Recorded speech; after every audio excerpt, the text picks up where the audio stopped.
Hello, everyone. I hope that you all are fine, staying well, and staying safe. Welcome to the SIK Short Lectures, an online learning platform that I have launched. So today we are going to discuss about our first topic, and we are going to talk about the renewables versus the non-renewable energy. So basically, we all have the ideas that what is renewable and the non-renewable energies. Just to reiterate, that the energy resources which get depleted just after once we use them, that is called the non-renewable energies, such as fossil fuels like the oil, gas, and coal, and the energy resources that we can use again and again. These are called the renewable energies, such as hydropower, solar energy, tidal power, or even wind energy.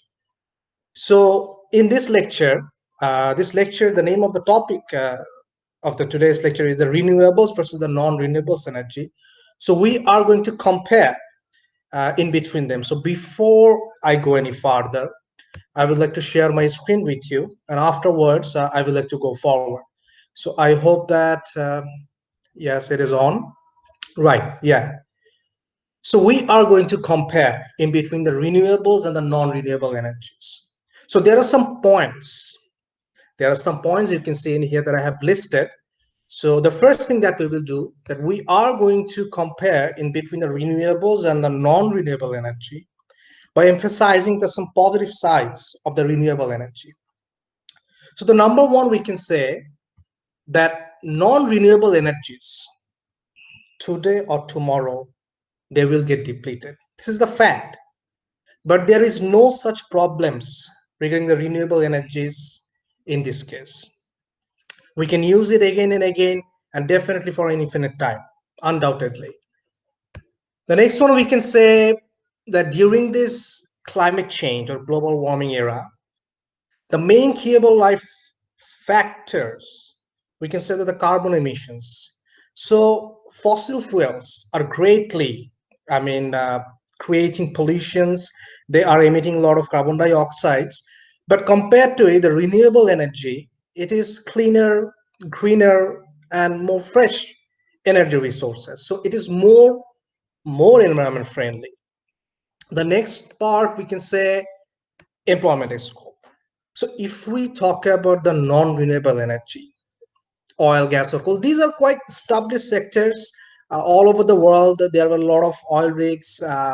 We can say that the gas exploration center or even coal mines. But compared to the renewable energy, it is a growing sector, though it has also got a lot of popularity, but it is growing. So that is why more technicians, more experts we need in this sector. So that has really created employment scope. For example, I can talk about myself that I have studied on the renewable energy, and I can see an extended career prospect for me in here. And the last thing that we can talk about here, there's the resources. The renewable energies, they have unlimited resources. Undoubtedly, we can talk about the solar, energy, sunlight. We can talk about the wind energy, winds. We can talk about the geothermal energy. We can talk about the wave energy. We have the ocean. So definitely the resources are vast, but the non-renewable energies in this case, these are limited. And the next one, that if we again go for the comparison in between the renewables and the non-renewable energy by emphasizing some positive sides of the non-renewable energy, then the number one, we can say the capacity.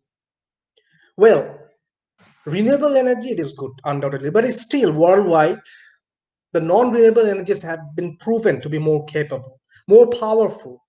We cannot even imagine, sometimes to fire a rocket or a big engines without the fossil fuels, right?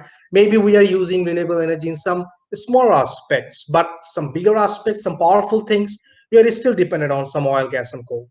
And even, which we are going to talk about after some time, but still, I would like to add this point, even we are going to produce a large amount of energy through the renewable energy, then we need a lot of area. Whether you talk about the hydropower, you need big dams. Whether you talk about the solar energy, you need big area. You need larger area. And there should be a lot of solar panels. The next one, we can say the public perception. Still, people trust non-renewable energies more. because you can see the cars, you will see that they're mostly run by the oil or gas. You will hard define any solar energy powered car or something like that. This is growing sector, but it's still people know about this oil, gas, or coal more. Some people even don't know that what is renewable energy. That's a problem. We can talk about the storage facility. Think about the oil, gas, or coal. You can store it somewhere. You can store it in a, I mean, in a place. You can store it in a gallon. You can store the coals in a box. But there is no such storage facility in terms of the renewable energy. Yes, you might, I mean, store the solar electricity in a battery. You might store some water in the hydropower reservoir, but that is not something similar like this kind of a storage facility. And the last one that we can talk about, the weather dependency. The non-renewable energies are mostly independent of the weather. But if you talk about the renewable energies, these are actually dependent on the weather, because these are mostly absolutely natural resources which are dominated by the weather conditions. You talk about the solar energy. If you do not have the sunlight, then no solar energy. If you talk about the wind energy, if you do not have the wind, then no wind energy. So that's a limitation to the renewable energies, but which is really a great positive side of the non-renewable energy. So after the final comparison, what should we conclude? Well, I would like to say in this way that yes, we both the renewable and the non-renewable energies, we need them undoubtedly. Whenever we are talking about the renewable energies, we are definitely not saying that leave the non-renewable energies, just go for the renewable energy because this is environment friendly or something like this. But no, this is not practical. We need both of them, but there are some points in here. The number one is that the non-renewable energies will end up one day. Maybe the oil and gas might sustain for 50 or 60 more years, or the coal might sustain for 130 or 140 more years. Then what will you do after that?